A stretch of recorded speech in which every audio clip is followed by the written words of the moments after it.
Chers membres du GEDCOP, je vous présente mes meilleurs vœux de bonne et heureuse année 2021. Après une année 2020 calamiteuse, nous aspirons tous à retrouver une vie meilleure, faite d'échanges et de rencontres. En 2020, les activités du GEDCOP ont dû être mises en sommeil. Les journées de novembre ont été reportées.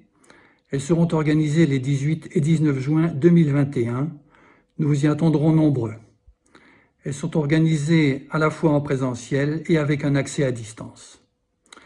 En attendant, nous allons continuer à proposer davantage d'informations et d'échanges, à la fois via le site internet et sa newsletter, par écrit et en vidéo. Dans l'attente d'avoir le plaisir de vous revoir, je vous souhaite à toutes et à tous de très bonnes fêtes de fin d'année et surtout une très bonne santé. Prenez bien soin de vous. Au revoir, à bientôt.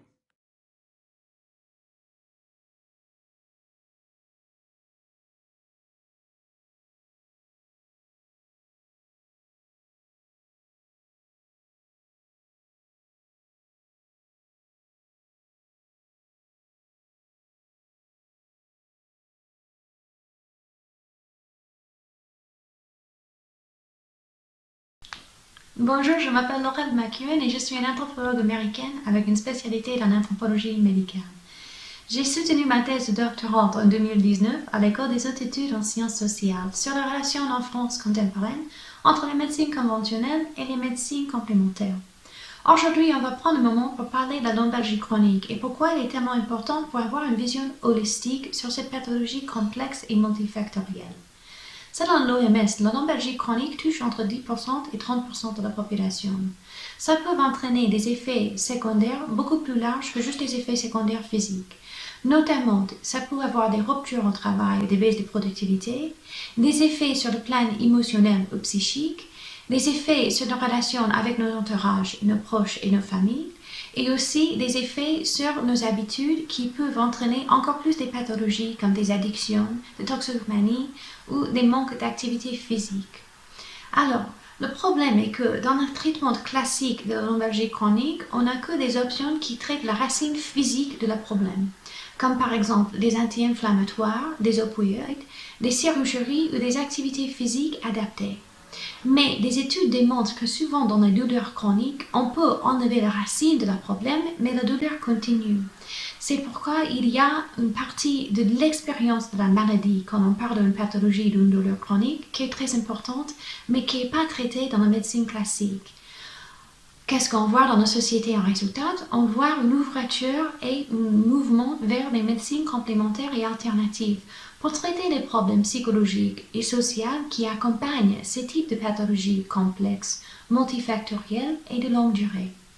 Donc c'est pour ça que c'est important d'avoir cette vision holistique, parce que quand on prend la patiente dans sa globalité en compte, on peut traiter non plus la pathologie physique, mais aussi tous les autres facteurs de vie et de la vie sociale qui peuvent être liés avec cette pathologie.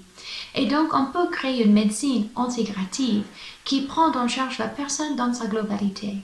Ça serait à la fois une moyenne de baisse des coûts pour la collectivité de ces traitements, mais aussi de prendre en charge la personne en prenant en charge tous les aspects de la personnalité. Merci beaucoup.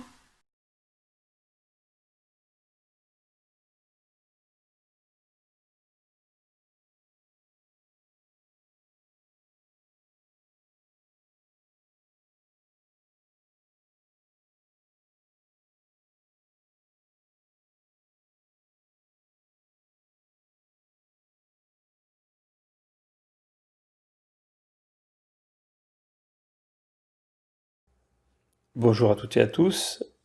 Je suis très heureux de vous présenter le thème que j'avais prévu pour ce GEDCOP 2020. L'idée était de vous présenter une nouvelle approche de la gestion des lombalgies chroniques à partir des trigger points en lien avec les signatures motrices. Quand je dis ça, la première chose qui survient, c'est l'étonnement, et je peux le concevoir puisque c'est un sujet quand même très récent. Ce qu'on appelle la signature motrice, en fait, c'est la façon de bouger qui est unique. On pouvait déjà bouger de deux façons d'un point de vue locomotion, avec une marche par le haut, une marche par le bas. Donc un déclenchement de la motricité qui n'est pas la même selon la préférence de la personne. On peut voir aussi dans d'autres dimensions d'espace, là c'est dans le plan transversal, des rotations de ceinture pelvienne scapulaire différentes selon les les athlètes. À gauche, on en voit un qui a une grande mobilité entre le haut et le bas du corps.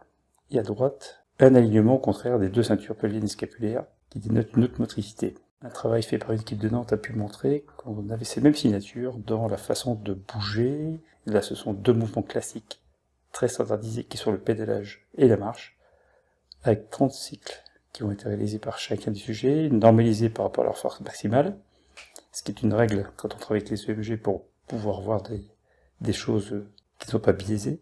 Là, ils ont montré 4 exemples de sujets qui ont fait ces exercices de pédalage et de marche. On voit très bien que chaque sujet, malgré la similitude de mouvement, n'active pas du tout ses muscles de la même manière. De là, le concept de signature ou de préférence motrice, et ce qu'il en découle, c'est-à-dire une sollicitation des muscles qui sont différentes selon les personnes, et donc des trigger points qui vont être spécifiques aussi selon les personnes.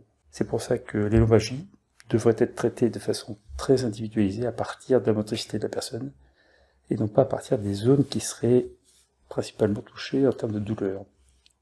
C'est ce sujet-là que, au final, je souhaiterais développer devant vous. Aujourd'hui, la seule certitude que j'ai, c'est que le mouvement, c'est la vie, et ce n'est pas Yoda qui va me contredire. À très bientôt.